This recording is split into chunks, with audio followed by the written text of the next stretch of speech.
Welcome to the video 3.6 buffer solutions. You need to look at your textbook for this chapter, then it's page 45 to 48. So our lesson objectives for today are to explain qualitatively, so without any numbers, the action of acidic and basic buffers, to know some applications of buffer solutions, and to be able to calculate the pH of acidic buffer solutions. So the first thing we need to think about is what is a buffer solution. So a buffer solution is a solution which minimises pH change when small amounts of acid or base are added. And I've put minimises in bold because students quite often make the mistake of writing that a buffer solution doesn't change pH at all when you add small amounts of acid or base.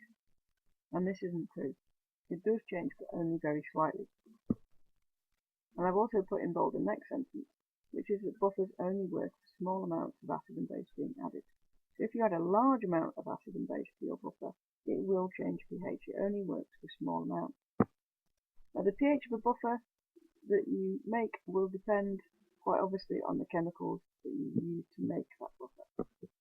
You can make an acidic buffer by mixing a weak acid and the salt of the same weak acid together in solution. For example, ethanoic acid and its sodium salt, sodium ethanoate. If you mix those two together, you get a buffer which has got a pH of less than 7, so it's acidic. To get a basic buffer where the pH is more than 7, you have to mix a weak base and the salt of the same weak base. So for example, if you took ammonia, which is a weak base, and a salt of it, which is ammonium chloride, in solution, you would have a buffer with a pH more than 7. You need to know the use of the buffer solutions. So you use buffer solutions in detergents because if you have an extreme pH, it's going to affect the fabric of the materials that you're cleaning. And in shampoos, if you have extreme pHs, it can affect your skin, which you obviously don't want to.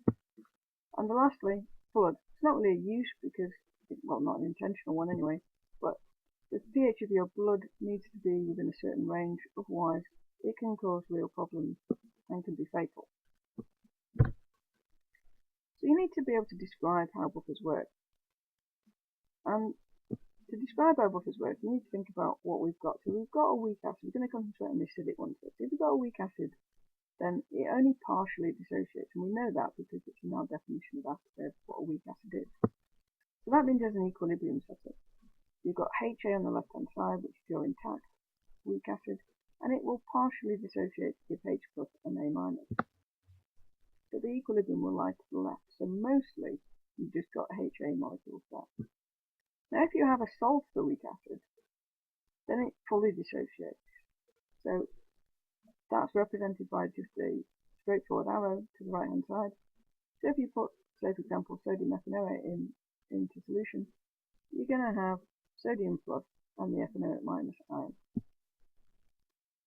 So if you have a mixture of the two, then you're still going to have this equilibrium HA to give H plus plus A minus, but you're going to have a large amount of HA from the weak acid because we said it only partially dissociates, and you're going to have a large amount of A minus from the salt.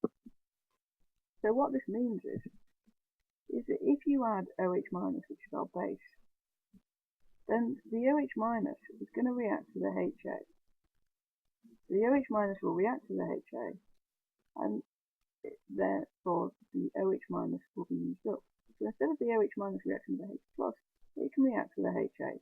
That uses up the OH minus, which means you don't get a change in the H plus concentration, so it's going to stay roughly constant.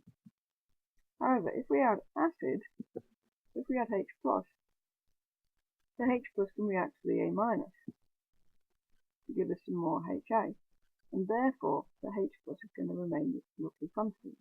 And this only works because we've got an equilibrium set up, and we know from the Chatelier's principle that when you add something on the left hand side, it's going to push the equilibrium to the right, and if you add something on the right hand side, it's going to push the equilibrium to the left. Likewise, if you use up something on the left hand side, the equilibrium is going to go to the left to compensate. That explains how buffers work. We need to be able to do some calculations with buffers. So we've got this equilibrium set up here, that HA goes to give H plus and A minus, and we can write the equilibrium expression for this. So Ka is H plus concentration times by the A minus concentration divided by the HA concentration. Now when we talked about simple solutions of acids, then for non-buffer solutions, we simplified the top term to give H plus squared. So we said that Ka was then equivalent to H plus squared divided by HA concentration. And we could do this because in a simple weak acid solution, the H plus and the A minus have both come from the same source. They've come from the HA. However, for buffer solutions, as we said on the previous slide, the HA is coming from the weak acid. Sorry, is the weak acid. So the H plus is coming from the weak acid, but the A minus is coming from the salt of the weak acid. So therefore, they're not going to be equal. We're going to have much more A minus than we've got H plus. So for buffer solutions, we can't simplify to give H plus squared. So for buffer solutions, the concentration of A minus is going to equal the concentration of the sodium salt or the potassium salt or whatever it is, the salt of the weak acid.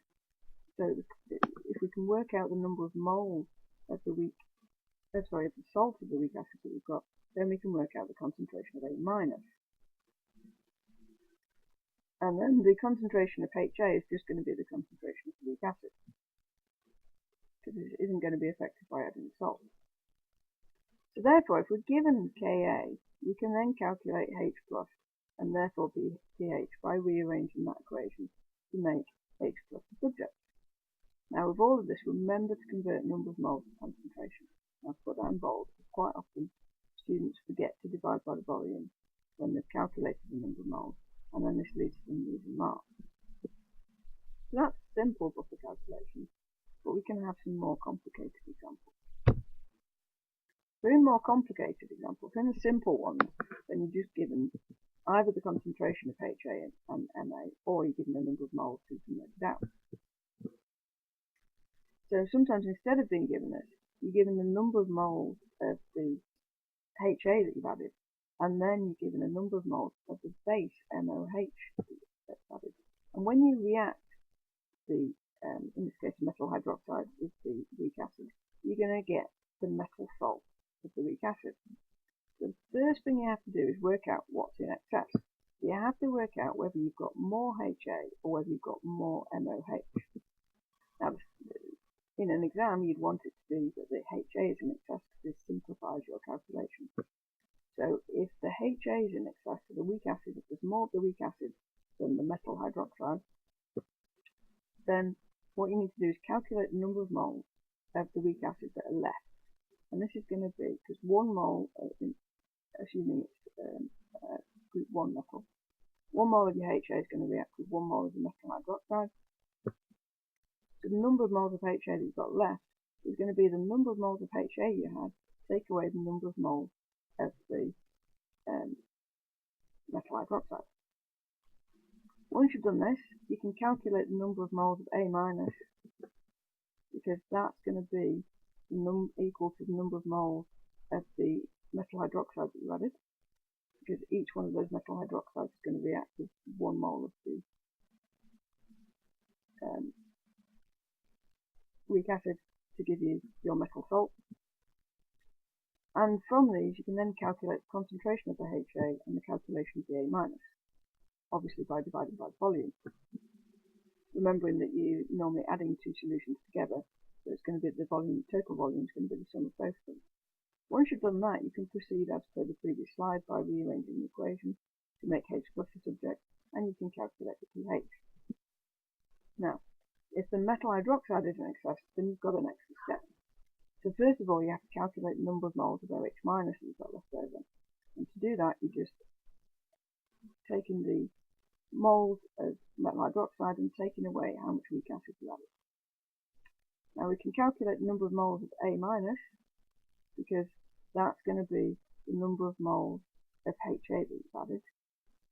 So if you know the number of moles of A minus, you know the number of moles of OH minus.